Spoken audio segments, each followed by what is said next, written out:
10 October জাতির পিতা বঙ্গবন্ধু শেখ মুজিবুর রহমান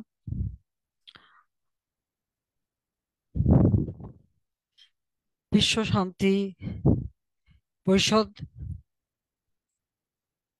এই শান্তি পরিষদের যিনি চেয়ারম্যান ছিলেন রমেশ চন্দ্র চন্দ, তিনি নিজে ঢাকায় আসেন এবং বাংলাদেশে তখন এশিয়া শান্তি সম্মেলন অনুষ্ঠিত করেন এবং সেই অনুষ্ঠানেই জাতির জনক বঙ্গবন্ধু শেখ মুজিবুর রহমানকে এই বিশ্ব শান্তি জুলিও কুরি শান্তি পুরস্কারে ভূষিত করেন। জাতির পিতা বঙ্গবন্ধু শেখ মুজিবুর রহমান জন্মলগ্ন থেকেই বাংলাদেশের শোষিত বঞ্চিত মানুষ তাদের ভাগ্য পরিবর্তনের জন্য সংগ্রাম করেছেন। এই সংগ্রাম করতে গিয়ে বারবার কারাবরণ করতে হয়েছে। বাংলাদেশের মানুষের কথা যতবার তিনি বলেছেন ততবারই তার উপর অকথ্য অত্যাচার নির্যাতন হয়েছে। এমনকি তাকে ফাঁসি দিয়ে হত্যার চেষ্টা, মিথ্যা মামলা দিয়ে হয়রানি, দেশদ্রোহী মামলা, নানা ধরনের মামলা দিয়ে বারবার নির্যাতন করেছে। জাতির পিতা বঙ্গবন্ধু শেখ মুজিবুর রহমানের নেতৃত্বেই বাংলাদেশ স্বাধীনতা অর্জন করে।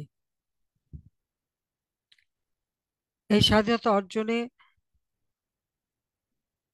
লাখো শহীদ রক্ত দিয়েছে।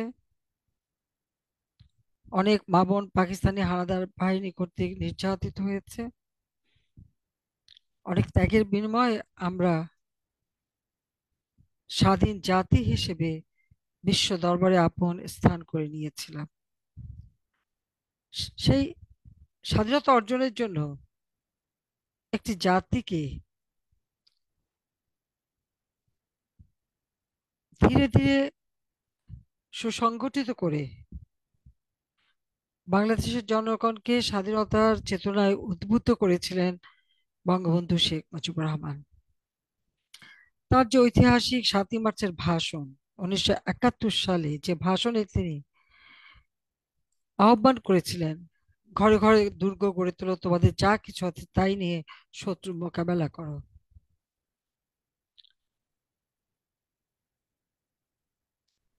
বঙ্গবন্ধু শেখ মুজিবের সেই ঐতিহাসিক বক্তব্য, এবারের সংগ্রাম আমাদের মুক্তির সংগ্রাম, এবারের সংগ্রাম স্বাধীনতার সংগ্রাম, এই যে আহ্বানটা আমাদের মহান মুক্তিযুদ্ধে মুক্তিযোদ্ধারা যখন অংশগ্রহণ করে,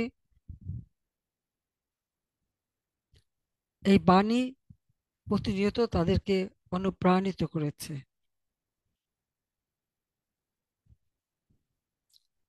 জাতির পিতা বঙ্গবন্ধু শেখ মুজিবের সবসময় একটা লক্ষ্য ছিল বাঙালি জাতি সারা বিশ্বে মর্যাদা পাবে, উন্নত জীবন পাবে, এবং সেটাই ছিল তার স্বপ্ন।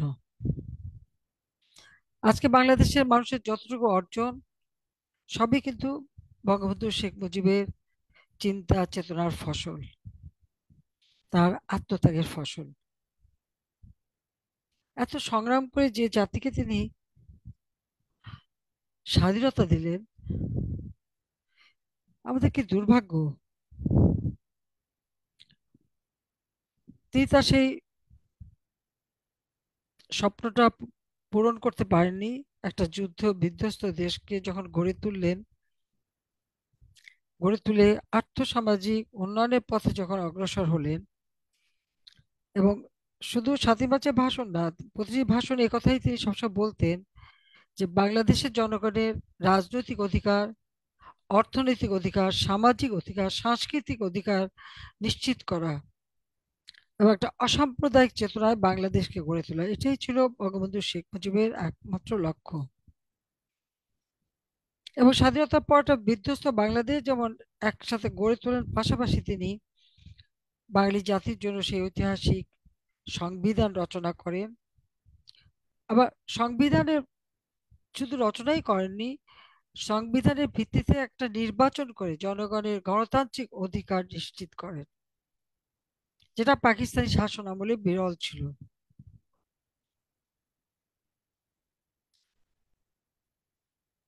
তিনি ঘোষণা দিয়েছিলেন এই ঘুরে ধরা সমাজ ভেঙে নতুন সমাজ গড়ে তুলবেন। এবং সেই লক্ষ্য নিয়ে ঔপনিবেশিক বা আধা ঔপনিবেশিক যে শাসন ব্যবস্থা, সেই শাসন ব্যবস্থার আমূল পরিবর্তন করে বাংলার সাধারণ মানুষ, তৃণমূলের মানুষ, তাদের অধিকার নিশ্চিত করা এবং তাদের ভোটের মাধ্যমেই যেন সরকার গঠন করা হয়, তাদের প্রতিনিধিরাই যেন এই রাষ্ট্র পরিচালনা করতে সুযোগ পায়, সে পদক্ষেপটা তিনি নিয়েছিলেন। পাশাপাশি জাতীয় ঐক্য গড়ে তুলেছিলেন। জাতীয় ঐক্য গড়ে তোলার সাথে সাথে তিনি আবার মানুষের ভিতরে একটা চেতনা সৃষ্টি করা এবং এই বাংলাদেশটা আমাদের দেশ, এই বাংলাদেশের সকলের সাথে একটা বন্ধুত্ব থাকবে এবং পররাষ্ট্র নীতির ক্ষেত্রে তিনি যে ঘোষণা দিয়েছিলেন সকলের সাথে বন্ধুত্ব, কারোর সাথে বৈরিতা নয়, এবং সেইভাবে কিন্তু সমস্ত পদক্ষেপ তিনি নিয়েছিলেন।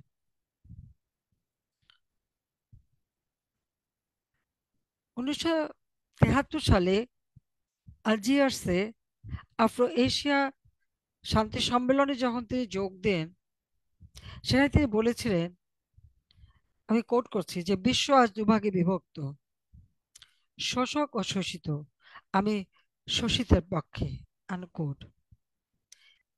তিনি শুধু বাংলাদেশ না, সারা বিশ্বের মুক্তিকামী মানুষ, শোষিত বঞ্চিত মানুষের কথাও বলতেন এবং তিনি বিশ্ব শান্তিতে বিশ্বাস করতেন। এবং বিশ্ব শান্তি প্রতিষ্ঠায় বঙ্গবন্ধু শেখ মুজিবের যে অবদান, সেটা কিন্তু পৃথিবীর সমস্ত মুক্তিকামী শান্তিকামী দেশই স্বীকার করেছে এবং সেটাকেই একটা পুরস্কারের মধ্য দিয়ে বাস্তবে রূপ দিয়েছিল বিশ্ব শান্তি পরিষদ। যে মানুষটা নিজের দেশে শান্তি প্রতিষ্ঠা করা, আঞ্চলিক সহযোগিতার সৃষ্টি, আঞ্চলিক শান্তি প্রতিষ্ঠা করা, বিশ্ব শান্তি ব্যাপারে সোচ্চার ছিলেন, আমাদের কি দুর্ভাগ্য যে তাকে জীবন দিতে হলো ঘাতকের নির্মম বুলেটে।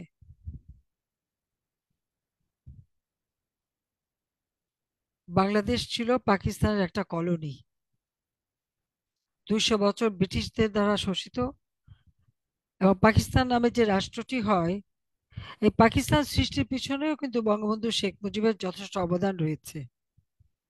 তিনি ভেবেছিলেন যে পাকিস্তান প্রতিষ্ঠা হলে পরে একটা স্বাধীন ভূখণ্ড, সেখানে বোধহয় বাঙালিরা সব সুযোগ পাবে। কিন্তু দুর্ভাগ্য আমাদের, পাকিস্তানের নামে যে দেশটা হলো 1200 মাইলের দূরত্বের দুটি জায়গা, দুটি স্থানের কিন্তু আমাদের সংস্কৃতি, ভাষা, আচার আচরণ সবকিছু ভিন্ন। পাকিস্তানিরা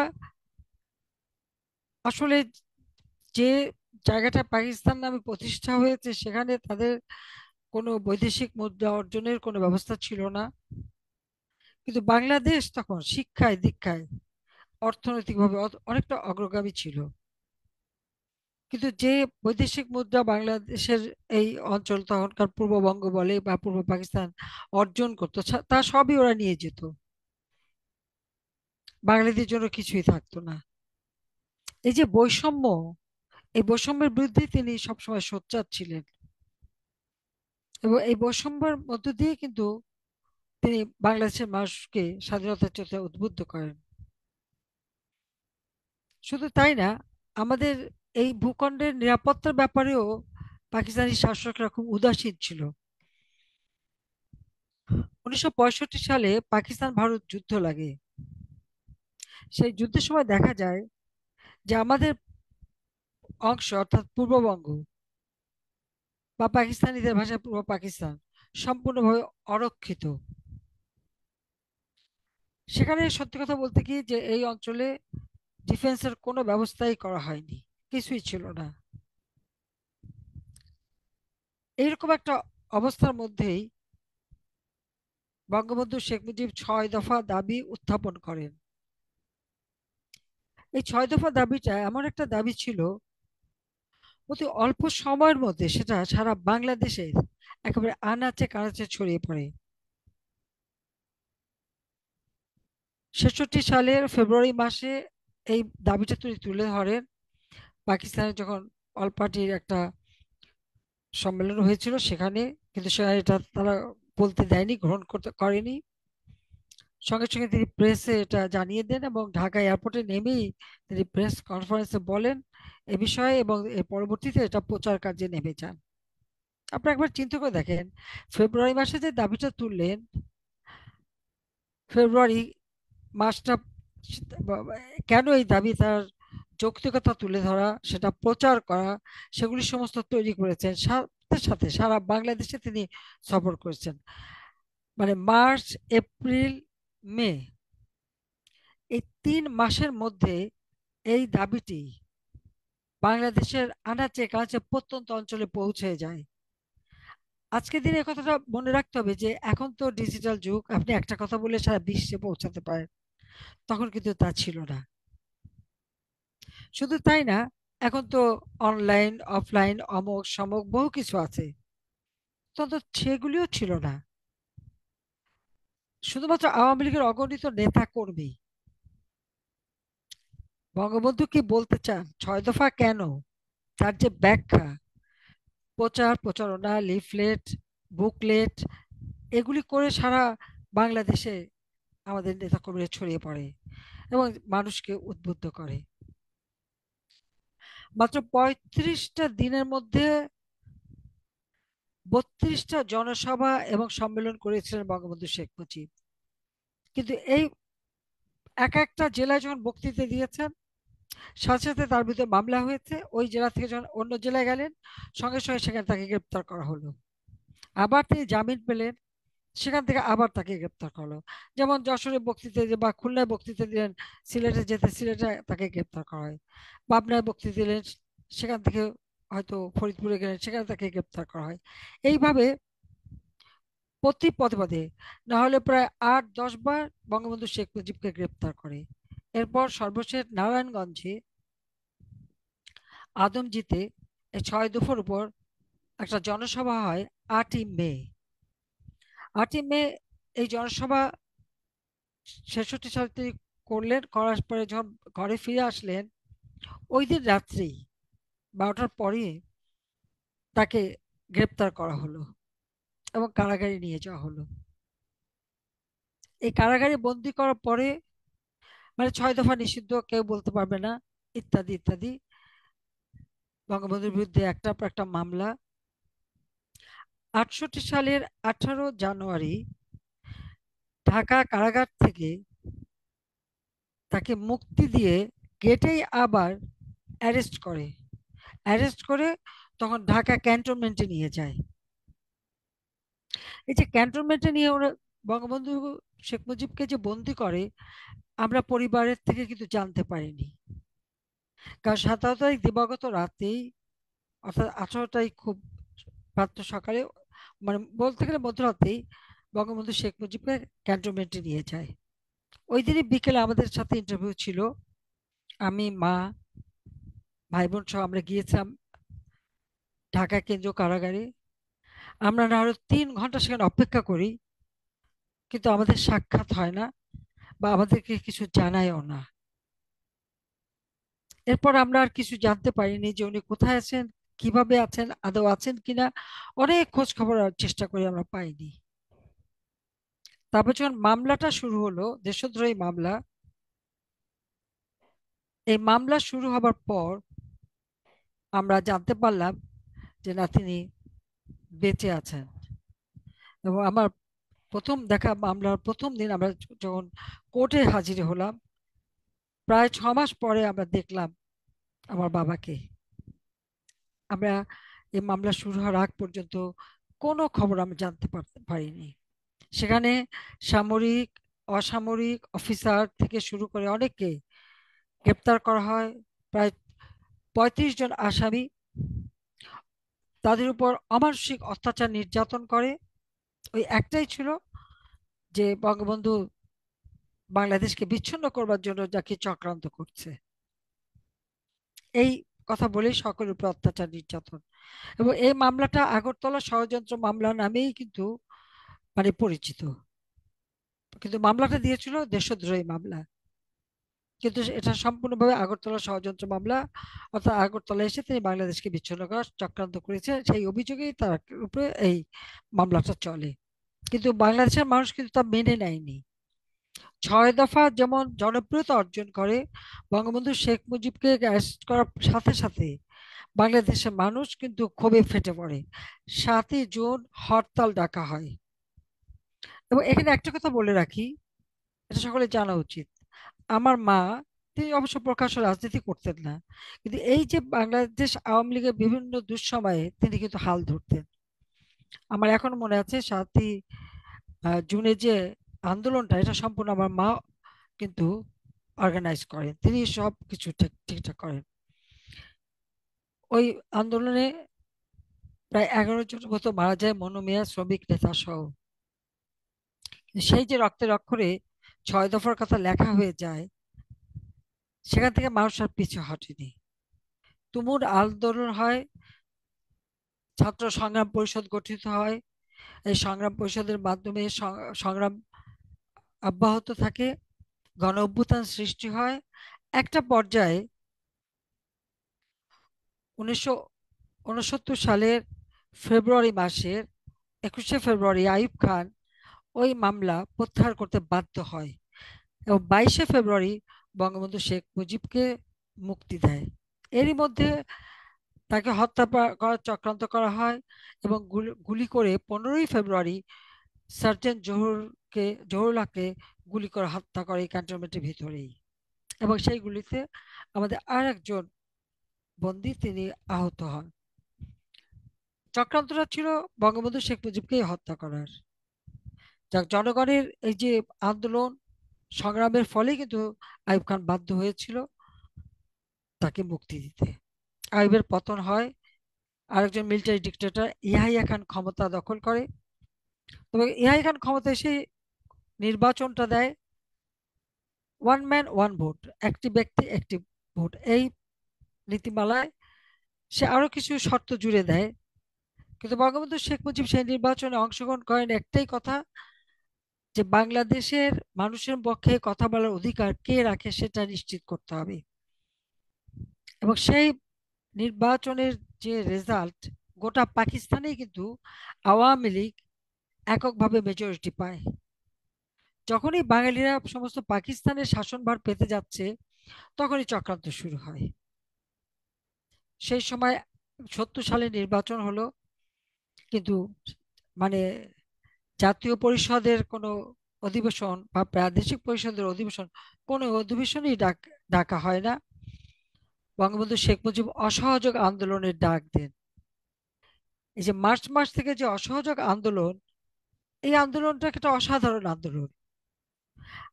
এআই খান ঢাকা এসেছিল, সেখানে বাঙালি যারা বাবুর্চি তারা রান্না বান্না করবে না, কারণ অসহযোগ আন্দোলন। তখন প্রেসিডেন্ট হাউস থেকে টেলিফোন আসে,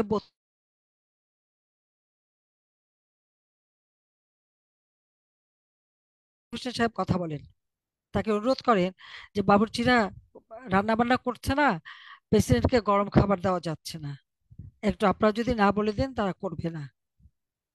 কাজে আপনারা বুঝতে পারেন যে এই অসহযোগ আন্দোলনে কিভাবে ব্যাপকভাবে জনগণ সাড়া দিয়েছিল। অসহযোগ আন্দোলনের পথ বেয়েই কিন্তু আমাদের সশস্ত্র বিপ্লব।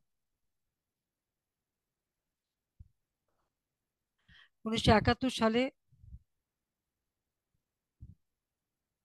25শে মার্চ পাকিস্তানি হানাদার বাহিনী গণহত্যা শুরু করে।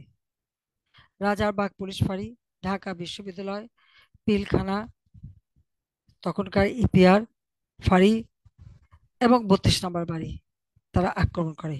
যখনই তারা ক্যান্টনমেন্ট থেকে বের হয়ে রাজারবাগে হামলা করে, জাতির পিতা বঙ্গবন্ধু শেখ মুজিব তখন স্বাধীনতার ঘোষণা দেন। এই ঘোষণাটা পিলখানায় সুবেদার মেজর শওকত আলী এবং তার 5 জন লোক নিয়ে তারা ওয়্যারলেস নিয়ে বসেছিলেন। তখন বলা হয়েছিল, এটা আগে থেকে পরিকল্পিত ছিল, যে এই ভাষণটা সাথে সাথে ওনার বাণীটা সাথে সাথে তারা প্রচার করে দেবে, এবং সেই বাণীটা মগবাজার যে ওয়্যারলেস স্টেশন, ওখান থেকে সারা বাংলাদেশে এটা প্রচার করা হয়। এটা পৌঁছে যায় বাংলাদেশের প্রত্যেকটা পুলিশ স্টেশনে। প্রত্যেকটা পুলিশ স্টেশন থেকে বাঙালি যে কর্মকর্তারা সেটা সাথে সাথে সংগ্রাম পরিষদের নেতাদের হাতে বাড়িতে পৌঁছে দেন। এই ঘোষণাটা দেওয়ার সাথে সাথে বঙ্গবন্ধু শেখ মুজিবকে গ্রেপ্তার করে নিয়ে যায় সোজা পাকিস্তানে। সেখানে আবার তার বিরুদ্ধে রাষ্ট্রদ্রোহী মামলা, অমানবিক অত্যাচার নির্যাতন সেখানে হয়। আইয়ুব খানের একটা ডায়েরি বের হয়েছে, যে ডায়েরি অক্সফোর্ড থেকে ছাপা হয়। সেখানে একটা চ্যাপ্টারে আইয়ুব খান লিখেছিল যে যে তিনি শুনেছেন যে বঙ্গবন্ধু শেখ মুজিবকে যখন কোর্টে আনা হতো, তিনি তখন কোর্টে ঢুকেই বলতেন জয় বাংলা, এবং একটা কথাই বলতেন যে আমার কাজ আমি করে দিয়েছি, আর আপনারা আমাকে যা খুশি রায় দিতে পারেন, রায় তো ঠিক করাই আছে প্রেসিডেন্টের কাছে। আইয়ুব খানের ভাষায় বঙ্গবন্ধু শেখ মুজিব যখন এই কথা বলতেন, মনে হতো বাংলা রয়্যাল বেঙ্গল টাইগার কথা বলছে। এই ডায়েরিটা পড়লে আপনারা জানতে পারবেন। তো এইভাবেই কিন্তু একটা জাতির জন্য তিনি যে আত্মত্যাগ করে গেছেন। এবং বঙ্গবন্ধু শেখ মুজিব তিনি গ্রেপ্তার হওয়ার পরে কিন্তু আমার মা, আমার তিন ভাই বোন, জামাল, রেহানা, রাসেল, আমরা সবাই কিন্তু গ্রেপ্তার হই। আমাদেরকে ধানমন্ডি 18 নম্বর রোড, এখন যেটা 9-এ, সেখানে 26 নম্বর বাড়ি, একতলা একটা বাড়ি ছিল, ওখানে নিয়ে আমাদের ফেলে রাখে। কোনো ফার্নিচারও দেয়নি। আমাদের যখন গ্রেপ্তার করে নিয়ে যায়, একদিন এক রাত, বলতে গেলে 2 দিন 1 রাত কোনো খাবার দাবারও আমাদের ছিল না। পুরো ফ্যামিলির জন্য একটা মাত্র প্রচন্ড ধুলোবালি, একটা মাত্র কম্বল দিয়েছিল। আমাদের কোনো আফসোস নেই, বাংলাদেশ স্বাধীন হয়েছে, এটাই তো সব থেকে বড় কথা। আমার কামাল, সবই তো আমার ছোট, কামাল আগেই মুক্তিযুদ্ধে চলে যায়। জামাল ওই বন্দিখানা থেকে গেরিলা কায়দায় বের হয়ে সেও মুক্তিযুদ্ধে চলে যায়। আমাদের উপরে ওখানে অমানবিক অত্যাচার হয়, এবং আপনারা জানেন আমার প্রথম সন্তান কিন্তু ওই বন্দিখানায় জন্ম নেয়। তা আমরা, কথা হচ্ছে দেশটা স্বাধীন হলো এত আত্মত্যাগের মধ্য দিয়ে, কিন্তু সেই স্বাধীনতার যে সুফল বাংলাদেশের মানুষের ঘরে পৌঁছাবে, সেই পৌঁছানোর যে ব্যবস্থা বঙ্গবন্ধু নিয়েছে, সেটাকে কিভাবে বিতর্কিত করা হলো। তিনি জাতীয় ঐক্য ডাক দিয়ে কৃষক শ্রমিক আওয়ামী লীগ গঠন করলেন, এবং নির্বাচনের ভোটের অধিকারটা যেন মানুষের দোরগোড়ায় পৌঁছে যায় সেটাও নিশ্চিত করেছিলেন। বাংলাদেশ একমাত্র একবারই 9% প্রবৃদ্ধি অর্জন করতে সক্ষম হয়েছিল। 75 সালের জুন মাসে বাজেট দেন, সেই সময় বাংলাদেশের প্রবৃদ্ধির 9%, 9 ভাগ আমরা অর্জন করে গেছি। একটা বিধ্বস্ত বাংলাদেশকে এত দ্রুত গড়ে তুলে জাতিসংঘ কর্তৃক স্বল্পোন্নত সে স্বীকৃতি পায়। বঙ্গবন্ধুর মতো বলিষ্ঠ নেতৃত্ব এবং প্রশাসক ছিল বলেই তিনি এই বাংলাদেশকে এত দ্রুত যুদ্ধের ভয়াবহতা কাটিয়ে উঠে তিনি দেশটাকে গড়ে তোলেন। এর মাঝে অনেক চক্রান্ত শুরু হয়, এমনকি কৃত্রিম উপায়ে দুর্ভিক্ষ সৃষ্টি করা হয়। বঙ্গবন্ধু শেখ মুজিবকে যাতে তার জনপ্রিয়তা হ্রাস পায় তার জন্য নানাভাবে চেষ্টা করে। এই তারপরেই 15ই আগস্ট, যখন কোনো কিছু করতে পারেনি, তখন 15ই আগস্ট 32 নম্বর বাড়ি, যেখান থেকে জাতির পিতা স্বাধীনতার ঘোষণা দিয়েছিলেন, আর বাংলাদেশের রাষ্ট্রপতি হিসেবে ওই ছোট বাড়িতেই তিনি থাকতেন। কোনো শান শকত ছিল না, সাদাসিধে জীবন যাপন করতেন। ওখানেই তাকে নির্মমভাবে হত্যা করা হলো। একই সাথে হত্যা করা হলো আমার মাকে, আমার ভাই কামাল, জামাল, রাসেল, কামাল জামালের নবপরিণীতা বধূ সুলতানা রুজি, সবাইকে। যে মানুষটা মানুষের শান্তির জন্য আজীবন ত্যাগ স্বীকার করেছেন, যিনি আঞ্চলিক শান্তির কথা বলেছেন, যিনি বিশ্ব শান্তির কথা বলেছেন, জাতিসংঘে ভাষণ দেওয়ার সময় বিশ্ব শান্তির কথা বারবার উল্লেখ করেছেন, তাকেই ঘাতকের নির্মম বুলেট কেড়ে নিল। এরপর থেকে বাংলাদেশের আর সেই স্বাধীনতার চেতনা আর আদর্শ ছিল না। যাক, 21 বছর পর আওয়ামী লীগ সরকার আসে, আবার বাংলাদেশের মানুষ তাদের জীবনের শান্তি ফিরে আসে। সেটা 5 বছর বেশি স্থায়ী হয়নি। তৃতীয়বার যখন আমরা সরকারে আসি, বাংলাদেশকে আমরা, যেখানে জাতির পিতা স্বল্পোন্নত দেশ হিসেবে রেখে গিয়েছিলেন, সেই বাংলাদেশকে আমরা জাতির পিতার ওই চেতনা নিয়েই উন্নয়নশীল দেশের মর্যাদায় উন্নীত করি। যখনই বাংলাদেশের মানুষের আবার শান্তি ফিরে আসে, তখনই আবার চক্রান্তের শিকার।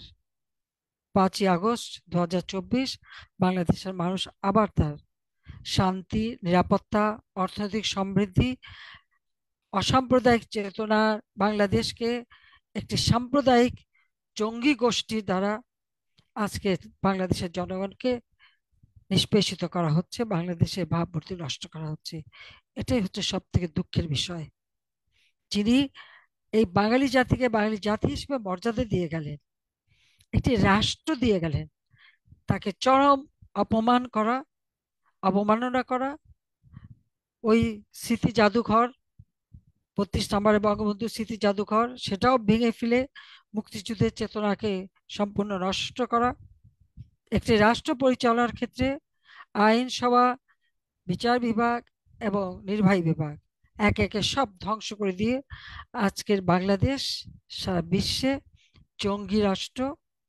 বাংলাদেশে আজ ক্ষুধার্ত মানুষের হাহাকার, নারীদের কোনো অধিকার নেই, নিরাপত্তা নেই, শিশু নারী ধর্ষিতা প্রতিনিয়ত, যেখানে সেখানে লাশ পড়ে থাকা, যে কোনো সময় যে কোনো বাড়িতে যেয়ে সেখানে হামলা করা, লুটপাট করা, অগ্নি সন্ত্রাস,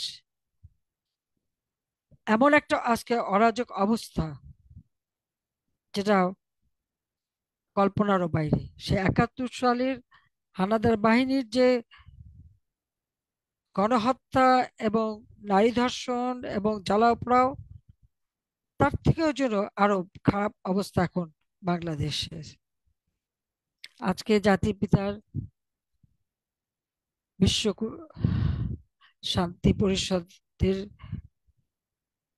মাধ্যমে যে শান্তি পুরস্কার তিনি পেয়েছিলেন, জুরিও কুরি শান্তি পুরস্কার, সেই দিবস উপলক্ষে আজকে আমরা জাতির পিতা বঙ্গবন্ধু শেখ মুজিবুর রহমানের প্রতি শ্রদ্ধা জানাই।